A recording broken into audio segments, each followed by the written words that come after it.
പിതാവും മുത്തനും പരിശുദ്ധരൂഹായുമായ സത്യേക ദൈവത്തിന്റെ തിരുനാമത്തിൽ എനിക്ക് സ്തുതി. നമ്മുടെ മേൽ തന്റെ കരുണയും മനോഹരവും നീക്കുണ്ടായിരിക്കട്ടെ. ആമേൻ. ജന്മപ്പെരുന്നാൾ അടുത്തിരിക്കുന്നു. നമ്മുടെ കർത്താവ് രക്ഷിതാവുമായ യേശു തമ്പുരാന്റെ ജന്മദിനത്തെ ആഘോഷിക്കാൻ തക്കവണ്ണം നോമ്പിലൂടെയും പ്രാർത്ഥനയിലൂടെയും ജാഗരണത്തിലൂടെയും നാം ഒരുങ്ങിയിട്ടുണ്ട്. എന്നാൽ നോമ്പിന്റെ ഈ അവസാന ദിവസങ്ങളിൽ വിശുദ്ധമായ കർത്താവിന്റെ ജന്മപ്പെരുന്നാളിന്റെ ദിവസത്തിന് തൊട്ടു മുമ്പുള്ള ഞായറാഴ്ച വായിക്കുവാൻ പിതാക്കന്മാരെ ക്രമപ്പെടുത്തി നമ്മളെ ഏൽപ്പിച്ചിരിക്കുന്നതായ വേദഭാഗം വിശുദ്ധ മത്തായി ശ്ലീഹ എഴുതപ്പെട്ട രക്ഷാസുവിശേഷം 1-ാം അധ്യായത്തിന്റെ 1 മുതൽ 17 വരെയുള്ള തിരുവചന ഭാഗങ്ങളാണ്. ധാരാളം പേരുകൾ പുരുഷന്മാരുടെയും സ്ത്രീകളുടെയും ഉൾപ്പെടുത്തിയിട്ടുള്ള ഒരു വലിയ വേദഭാഗം. അതിൽ പുരുഷ പേരുകളാണ് പ്രാധാന്യം. വെറും 4 സ്ത്രീകളെ കുറിച്ച് മാത്രമാണ് വേദപുസ്തകത്തിൽ അവിടെ പരാമർശിച്ചിട്ടുള്ളത്. ആ സ്ത്രീകളാകട്ടെ യാതൊരു കാരണവശാലും ഇസ്രായേലിന്റെയോ യഹൂദ ചരിത്രത്തിന്റെയോ ഭാഗമായിട്ട് ശേഷിക്കപ്പെട്ടു പോകേണ്ടവരല്ലതാൻ. എങ്കിലും എന്തുകൊണ്ടാണ് ആ 4 പേരുടെ പേരുകൾ അവിടെ ചേർക്കപ്പെട്ടത് എന്നുള്ളത് ഒരു വലിയ ചിന്തയാണ്. ഇങ്ങനെ കാണുവാനായിട്ട് ആഗ്രഹിക്കുകയാണ്. ആ പുസ്തകത്തിൽ പേരെഴുതപ്പെട്ട സകല പുരുഷന്മാരെക്കാളും എന്ത് ശ്രേഷ്ഠതയാണ് ഈ 4 സ്ത്രീകളിലൂടെ കർത്താവ് നമ്മളോട് പറയാനും സംവേദിക്കുവാനുമായിട്ട് ആഗ്രഹിക്കുന്നത്. അങ്ങനെയെങ്കിൽ ആ സ്ത്രീകൾക്ക് ചില പ്രത്യേകതകളുണ്ട് എന്ന് തിരിച്ചറിയേണ്ടത് വളരെ അത്യാവശ്യമാണ്. പ്രിയമുള്ളവരെ, ക്രിസ്തു ജനിക്കുന്നത് ആർക്ക് വേണ്ടിയിട്ടാണ്? ആ ചോദ്യത്തിനുള്ള മറുപടി നമ്മളോട് നൽകുന്നത് ഈ 4 സ്ത്രീകളാണ് എന്ന് മനസ്സിലാക്കുന്നിടത്താണ് വചനം നമ്മളെ കൂടുതൽ ആഴത്തിലേക്ക് ഗുരുചരണങ്ങളിലേക്ക് കൊണ്ടെത്തിക്കുന്നത് എന്ന് മനസ്സിലാക്കണം. ഒന്നാമത്തെ സ്ത്രീ എന്ന് പറയുന്നത് താമാറാണ്. ആരാണ് താമാർ? തന്റെ ജീവന് ലഭിക്കേണ്ടതായ അവകാശങ്ങളും അധികാരങ്ങളും നിഷേധിക്കപ്പെട്ടവളുടെ പേരാണ് താമാർ.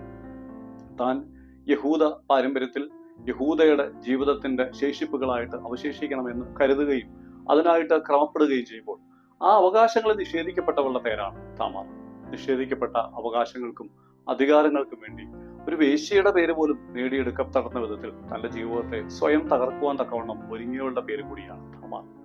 അവൾ വാസ്തവത്തിൽ നഷ്ടപ്പെടുത്തിയത് തന്റെ സൽപ്പേര് എന്നതിനപ്പുറത്തേക്ക് തന്റെ അവകാശങ്ങൾക്ക് വേണ്ടി, തനിക്ക് ലഭിക്കേണ്ടതായ അധികാരങ്ങൾക്ക് വേണ്ടി, തനിക്ക് ലഭിക്കേണ്ടതായ ന്യായമായ അധികാരങ്ങൾക്ക് വേണ്ടി, ന്യായമായ അവകാശങ്ങൾക്ക് വേണ്ടി തന്റെ ജീവനെ തകർത്തവളുടെ പേര് താമാർ. രണ്ടാമത്തെ സ്ത്രീ എന്ന് പറയുന്നത് റാഹാബാണ്. അവളെ ഒരു വേശ്യ എന്നാണ് സാധാരണ വിളിക്കുക. എന്നാൽ ചരിത്രകാരനായ ജോസഫസ് പറയുന്നു അവളൊരു വേശ്യയൊന്നുമല്ല.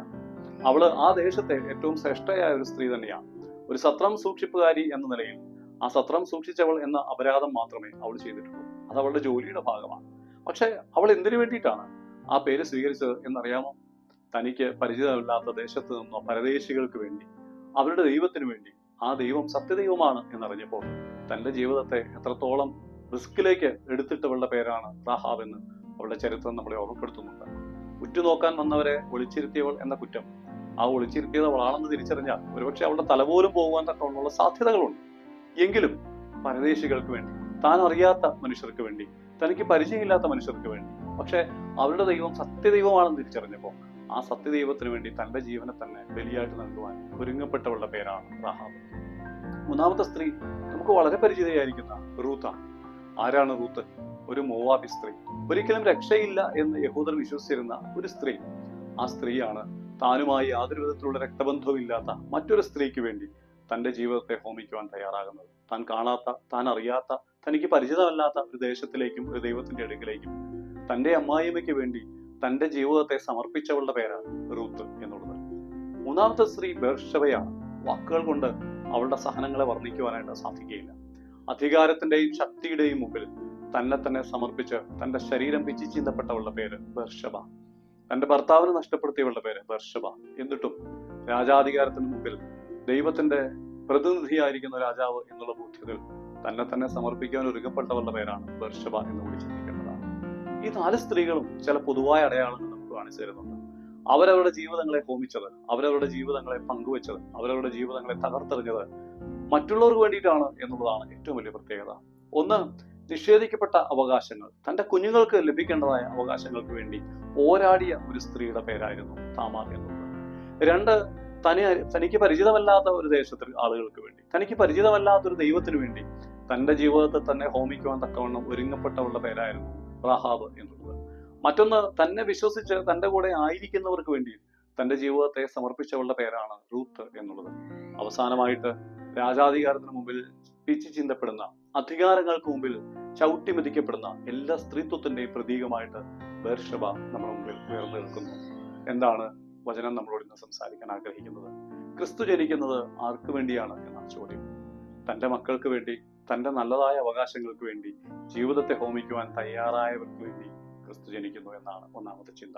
രണ്ട്, തനിക്ക് പരിചിതമല്ലാത്ത പരദേശികൾക്ക് വേണ്ടിയും സത്യദൈവത്തിന് വേണ്ടിയും തന്റെ ജീവിതത്തെ സമർപ്പിക്കാൻ ആഗ്രഹിക്കുന്ന മനുഷ്യർക്ക് മുമ്പിൽ പ്രത്യക്ഷപ്പെടുന്നവന്റെ പേരാണ് കർത്താവ് എന്നുള്ളതാണ് രണ്ടാമത്തെ ചിന്ത. മൂന്നാമത്തെ ചിന്ത എന്ന് പറയുന്നത് തന്നെ ആശ്രയിച്ച് നിൽക്കുന്ന മാതാപിതാക്കൾക്കും മക്കൾക്കും തന്റെ പ്രിയപ്പെട്ടവർക്കും വേണ്ടി ജീവിതം ഹോമിക്കുന്നവർക്ക് വേണ്ടിയിട്ടാണ് ക്രിസ്തു ജനിക്കുന്നത് എന്നാണ് മൂന്നാമത്തെ ചിന്ത. ഏറ്റവും അവസാനമായിട്ടോ അധികാരത്തിന് വേണ്ടിയും ശക്തിക്ക് മുമ്പിലും തന്റെ ജീവിതങ്ങൾ എല്ലാം ഹോമിക്കപ്പെടുന്ന പഞ്ചപാവങ്ങളായ നിസ്സാരരായ മനുഷ്യർക്ക് വേണ്ടിയിട്ടാണ് ഈ ക്രിസ്തു ജനിക്കുന്നതെന്ന് വചനം നമ്മളെ ഓർമ്മപ്പെടുത്തുകയാണ്. പ്രിയമുള്ളവരെ, ഈ 4 കാറ്റഗറിയിൽ എവിടെയാണ് എന്റെയും നിങ്ങളുടെയും സ്ഥാനം? ഈ 4 കാറ്റഗറൈസേഷനിൽ എവിടെയാണ് എനിക്ക് നിങ്ങളെയും എന്നെയും ഉൾപ്പെടുത്താൻ സാധിക്കുക? ഈ 4 കാറ്റഗറിയിലാണ് നമ്മുടെ ജീവിതങ്ങളെങ്കിൽ ക്രിസ്തു ജനിക്കുന്നത് നമുക്ക് വേണ്ടിയിട്ടാണ്.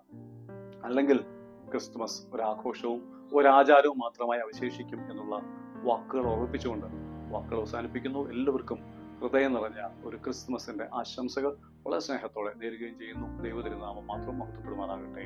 ആമേൻ.